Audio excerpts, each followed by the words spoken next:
Girls' night out. You guys are gonna clap every time I talk. That was pretty awesome. Thank you.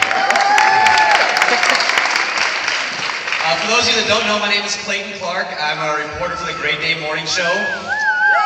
For anybody asks, I do not know where Kobe is. Sorry. I would guess he's at the rodeo. They need extra clowns. So, got it. All right, so you guys are all here for a very special reason, and we want to thank you for coming to the first ever Freewheel Project fundraiser concert. It's going to be an amazing show, and I hope you're all ready for it.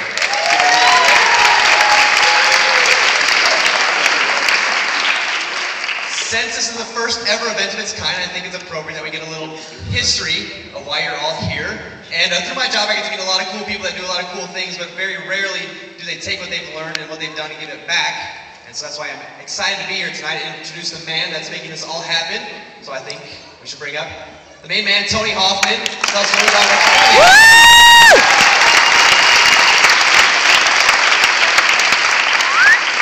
First off, thank you everybody that's come and just come together like this to show support in my vision with the Freewheel Project. To me it is so surreal because 5 years ago I was walking the street, strung out, didn't have anything in my life left. I had lost everything, and the only thing I could think was, you're gonna die soon. Your life is over. And I've been speaking to all the high schools in Clovis this week, and I've been telling them, you know, I just had given up on everything at that point. And there was nothing left that I could even look forward to. And to stand here today and to launch this program on a new level compared to last year when I just invited the kids out to Woodward Park and said, hey, just come be a part of what I have going on. If you don't have a bike, if you don't have a helmet, I don't care. I'll let you use the equipment that we have so you can ride and be a part of what I have going on. And I will speak to the kids for 10 or 15 minutes before we get going, and I just try and use simple life illustrations with a bat and a ball, you know, and talk about perseverance and working hard, and selecting the right friends and doing the right things, and trying to just gear kids in a positive direction, contrary to the things that I had done in the past. You know, the program this year is very special because this year we're going to give away 100 of these Horror bicycles to the kids that get involved.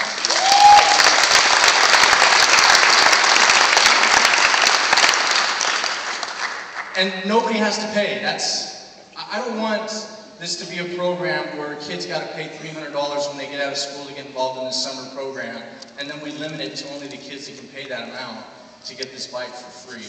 I believe that everybody should be included in something like this. And if they are faithful to the program and they come week after week and listen to my guest speakers, listen to me talk, share things with them and work with them hands-on and just having a good time on the bike, that they should go home with one of these bikes and that they should experience something in their life that makes them feel worthy of something, that they worked hard and because of their hard work they were awarded that.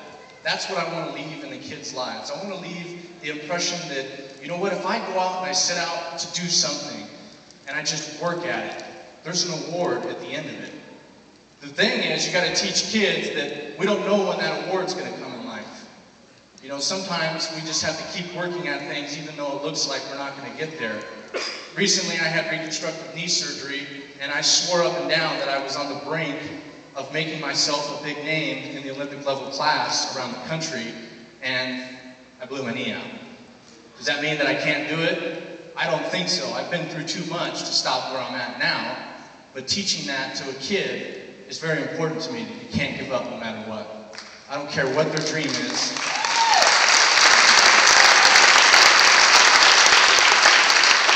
I don't care what their dream is. I told a newspaper guy one time, I said, there could be a future CEO sitting in here, a business owner. Somebody that opens up their own salon, wants to cut hair, a tattoo guy, it doesn't matter what it is. I'm just looking to teach kids the things that it's going to take for them to succeed, follow their dreams, and make it a reality. So I appreciate every one of you guys coming here and showing support for not only myself, but every kid that gets involved with this program. Because my biggest vision is, I want to go into places like Mexico Mexico has an Olympic BMX team, but how many kids in Mexico have bikes? What if I went to Mexico and took 10 bikes to a local track and said, here's bikes, here's helmets. We need to get your kids involved. A kid that's raised in poverty, doesn't even know that God has given him a talent to ride the bike because he's never even been on a bike on a track. I want to go into places like Mexico and South America, or South Africa, South America, and enable these kids to get on a bicycle if they can already. Because only God knows that that's their outlet. That's where they find an outlet. And our country, you can ask Donnie, has become the melting pot for foreign riders to come and race BMX. And it all starts with them as a kid dreaming that they're going to move to the United States where they can make a living, where they can do something that they love and be rewarded for it. And the Freewheel Project, when we get there, is going to accomplish that vision. You guys are all at the beginning of getting that done, and I just want to say thank you. And before I pass the mic on, I want to just share some names with you that have impacted me and helped me carry this vision forward. Sherry Lowe, where you at, Sherry? Can you raise your hand? She's over there. She doesn't want to raise her hand. Sherry came out to the Freewheel Project with her daughter last year at the first meeting, and she just expressed her love for what I was doing and said that she wanted to help me. And Sherry took care of all of the work to get this at the nonprofit level. And if it wasn't for her, it really wouldn't have happened. She's just been the biggest blessing in my life to come at my side, having not met me, and just say, I believe in what you're doing, I want to help. So thank you, Sherry.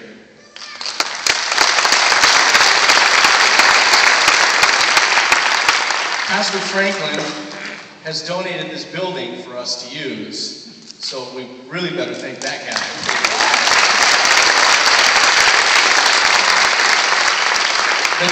The D family from the Woodward Park track, I'm not sure if they're here yet, they were supposed to come, but the D family is allowing me to use the BMX track at Woodward Park. Peggy is sitting on the board with the Freewheel Project, and she also does all the paperwork and signing kids up and getting them helmets and getting them bikes. So she is a big part of what we're doing. Steve is one of the track directors. So the whole D family has been very special to me. Richard Lundy and Brett Riley are also a part of the Fresno track. The Hyatt family, they're somewhere over there. There they are. They have been supporters of what I'm doing, and I train their son, Austin Hyatt, and it's just to be able to have them as a partner and a friend has been something meaningful to me. So thank you guys.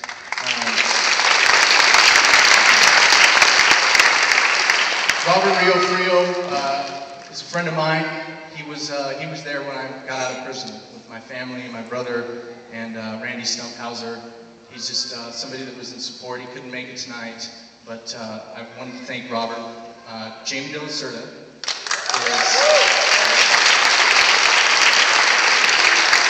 my relationship started with Jamie. She sponsored a story that was in a local magazine called the Focus Forward U-Turns Allowed issue.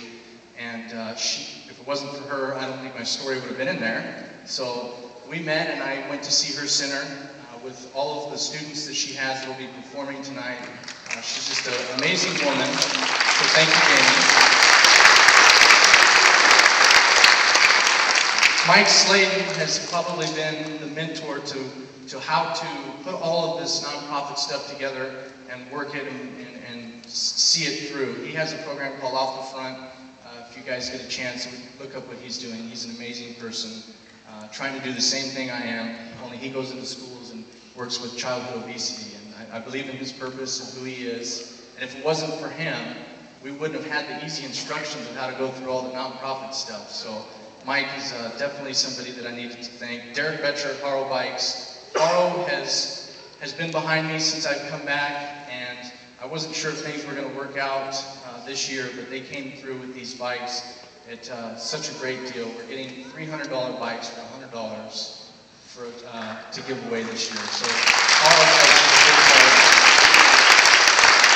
Kathy Iden has been helpful with the paperwork and showing us how to put a lot of things together with my mom. Catherine Curry, where you at? She's over there. She has also been helping with a lot of the paperwork stuff and designing things for us, so thank you. Bridget Franco, she's in here. another DLC member, and she's been at the side with Jamie, so thank you for all of your help and support. Donnie Robinson, Olympic bronze medalist, friend of a long time, hands down the weirdest guy you will ever meet. Donnie Robinson. Randy Stonehauser, where you at, bud? He's right there. Randy he won't tell you, but he's won like 5 world championships, 3 national championships. He'll be in the Hall of Fame soon. I met Randy at some local jumps when I was 11 or 12.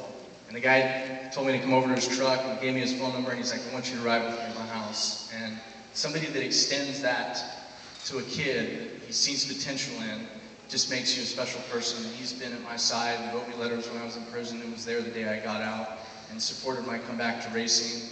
And it's just somebody I hold in the highest esteem when there's a person. I've never met somebody that is so stout in his beliefs and his walk with God and just his way of being a role model to kids. It's second to none.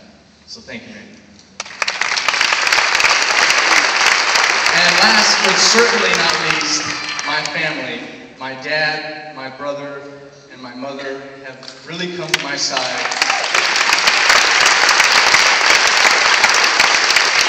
And my mom, she's done just an amazing job. My family has just said, we want you to focus on the racing, don't stop training, we want to help. And my mom if it wasn't for her, I wouldn't be able to train, I wouldn't be able to do the things that I do during the day and focus on my racing. So thank you, Mom, I love you, you've done an excellent job. So, now I'll turn it back over to Clayton. We have one more small interview that we're going to do, and then we'll start the music. Thank you guys, I appreciate it.